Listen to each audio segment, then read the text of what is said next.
Vítam vás pri novej sérii rozprávok. Dnes vám rozpoviem príbeh o jednom čarovnom mužovi. Jeho meno je Žolík 22 alias Žolender. Dostal veľkú moc od Boha. Železnú pesť. Kurva skurvená. Niektorí predpokladajú, že nie je z tejto planéty. Ale to sú konšpirácie. Každý z vás vie, že Žolík rád rozjebáva stolík.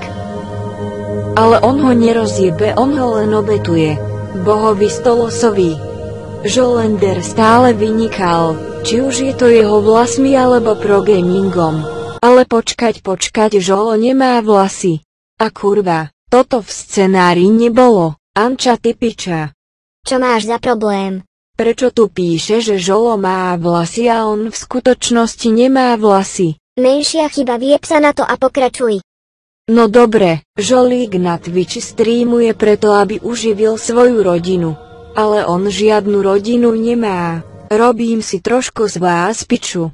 Boha Stolosa spoznal už pri jeho prvom onánovaní pri stole.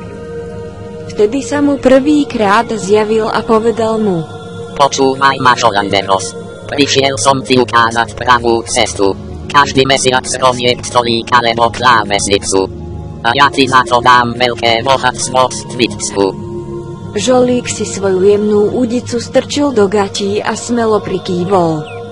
Toto je na dnes všetko. Ak sa vám páči táto rozprávka, podporte ju odberom a lajkom, aby som vedela, či mám ďalej pokračovať.